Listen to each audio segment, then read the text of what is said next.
Hello everyone. आज की video में हम देखेंगे कि अगर आपको बैंक डिपॉजिट का एंट्री रखना है इस सॉफ्टवेयर में कि कितना आपने अमाउंट डिपॉजिट किया है उसका आप रिकॉर्ड रखना चाहते हैं, तो उसके लिए हम सबसे पहले अपने अकाउंटिंग के मॉड्यूल को ओपन कर लेंगे।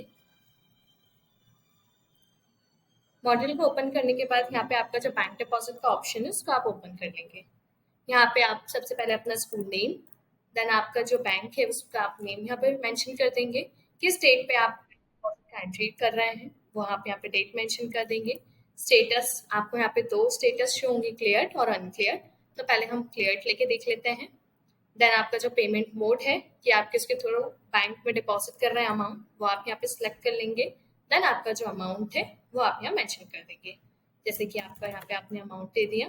रिमार्क अगर आप कुछ देना चाहते हैं तो आप यहाँ पर रिमार्क मेंशन कर सकते हैं। इसके बाद आप सबमिट कर देंगे। तो ये आप कुछ इस तरीके से बैंक में अमाउंट डिपॉजिट कर सकते हैं। नेक्स्ट हमने स्टेटस देखा था अनक्लियर। तो अनक्लियर क्या होता है?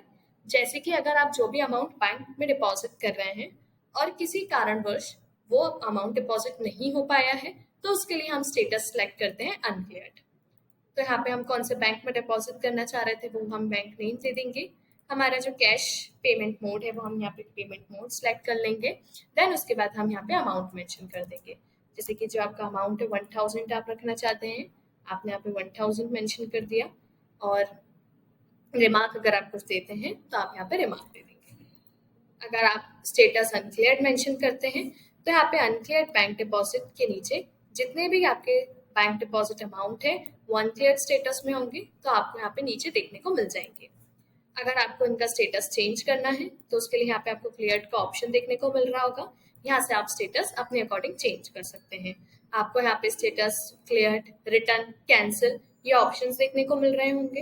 अगर आपका जो अमाउंट आप डिपॉजिट करने गए थे वो रिटर्न हो चुका है तो उसके लिए हम स्टेटस रिटर्न मेंशन कर देंगे। अगर वो कैंसिल हो गया है कि आप वो बैंक डिपॉजिट नहीं हो पाएगा तो हम कैंसिल मेंशन कर देंगे।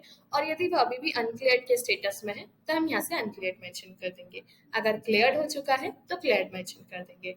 जैसे कि हमने कैंसिल कर दिया तो ये आपको जब आपने देखा था वहां पे ये यहाँ से अनक्लियर्ड बैंक डिपॉजिट से हट जाएगा।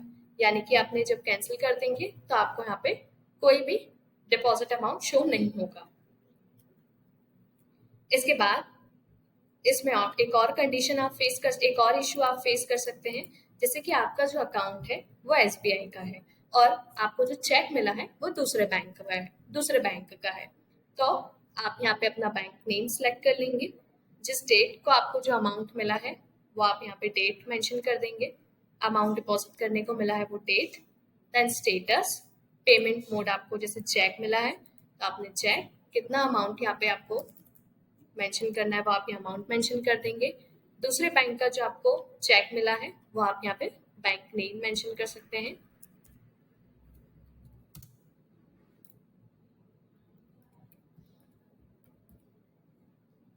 और आपका जो चेक नंबर है, चेक डेट, देन आप कुछ रिमार्क देना चाहते हैं तो आप यहाँ पे रिमार्क दे सकते हैं। तो जैसे कि अगर आपको किसी अदर बैंक का भी चेक अगर आप रिसीव करते हैं तो आप उस कुछ इस तरीके से उसकी एंट्री आप यहाँ से कर सकते हैं। और जो आपका पेमेंट मोड है और स्टेटस, डेट, ये सारी चीजें फिल करके आप सबमिट कर देंगे।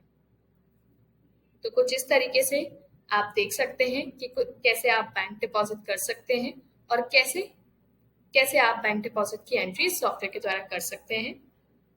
और अगर आपको रिपोर्ट देखना है तो आप अकाउंट रिपोर्ट पे आके बैंक डिपॉजिट रिपोर्ट पे जाकर चेक कर सकते हैं। तो आज के दिन आपकी इतनी एंट्रीज हुई थी और इस एंट्रीज का आप यहाँ पे रिपोर्ट चेक कर सकते हैं। आई होप आपको ये वीडियो क्लियर हुई होगी। Thank you so much.